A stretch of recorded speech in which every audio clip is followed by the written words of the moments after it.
Porque Jesus veio à Terra. Então nós vamos navegar na palavra, vamos trazer informações dos acontecimentos. Tem acontecimentos fora, né, da Escritura Sagrada. Nós vamos ver alguns parâmetros, algumas informações que levam a maioria da Igreja de Cristo nesta terra a duvidar, pelo menos falam, mas desacreditam no que Cristo veio fazer com as suas obras. Nós vamos navegar, vamos conhecer e creio que o Senhor vai nos revelar mais uma vez aos nossos corações. Então o tema nessa noite, por que Jesus veio à terra?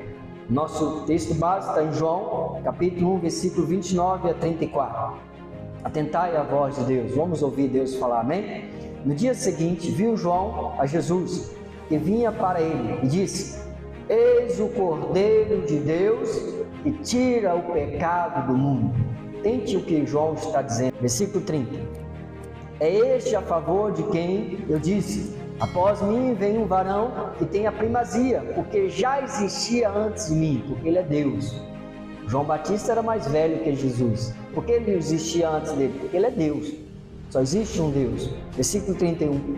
Eu mesmo não o conhecia, mas a fim de que ele fosse manifestado a Israel, vim por isso batizando com água.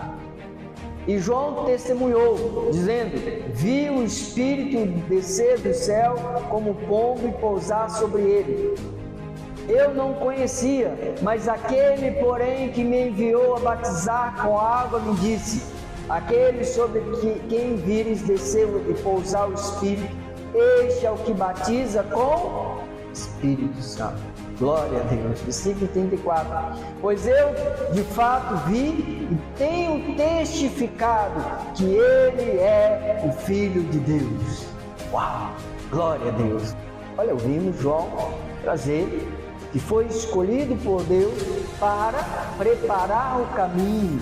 E o Senhor disse: eis aí o Cordeiro de Deus que tira. Então ele tira o pecado que cometemos, é ele, não é mais nada. Então nós vamos navegar.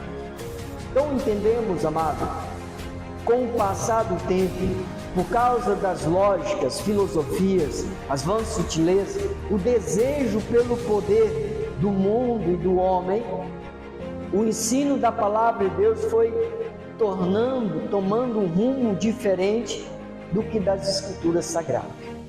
Isso tudo, Paulo alertou sobre, Jesus alertou, Paulo diz: após a minha partida penetrarão lobos vorazes, que não pouparão o rebanho. Então, só para você ter uma ideia, mais ou menos nos anos 100, depois da morte dos apóstolos, criaram a doutrina da Santíssima Trindade. A Igreja Católica criou esta doutrina Trindade Celestial, onde tem 3 deuses no céu: um Deus Pai, um Deus Filho e um Deus Espírito.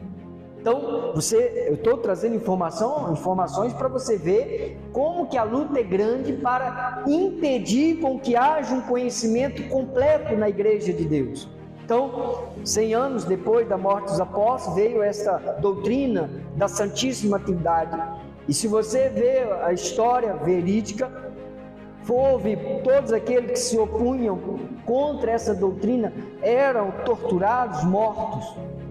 Havia uma perseguição aos opositores, aqueles que eram contra. E isto durou até o Edito de Milão, nos anos 300, mais ou menos, depois de Cristo, publicado pelo imperador Constantino, que instituiu a tolerância religiosa. Mas nos anos mais ou menos 790 depois de Cristo, surge fortemente que a veneração das imagens, né? Entre os séculos 10 e 13, nesse período houve as indulgências. Olha como que foi. E você nota, amado, que o engano ele sempre surge, né, onde que se diz que estão falando de Deus. Por isso Jesus falou: cuidado com os falsos profetas. Então eu estou dizendo, mostrando aqui um apanhado, tem mais. Vamos avançar. Quando começou a reforma, mais ou menos nos anos 1513, nós conhecemos a reforma com Martinho Lutero e outras pessoas, mas onde ele avivou novamente essa palavra aos corações. Mas se você vê, no 1583, insurgiu um homem contra a palavra de Deus. Por que contra a palavra de Deus? Porque Deus diz: eu dou a vida eterna. E esse homem diz: não, o homem tem um livre-arbítrio. De quem que nós estamos falando? Da doutrina armeniana, Jacob Armênio. Ele insurgiu contra a palavra de Deus e a maioria, a esmagadora da igreja foi para esse lado.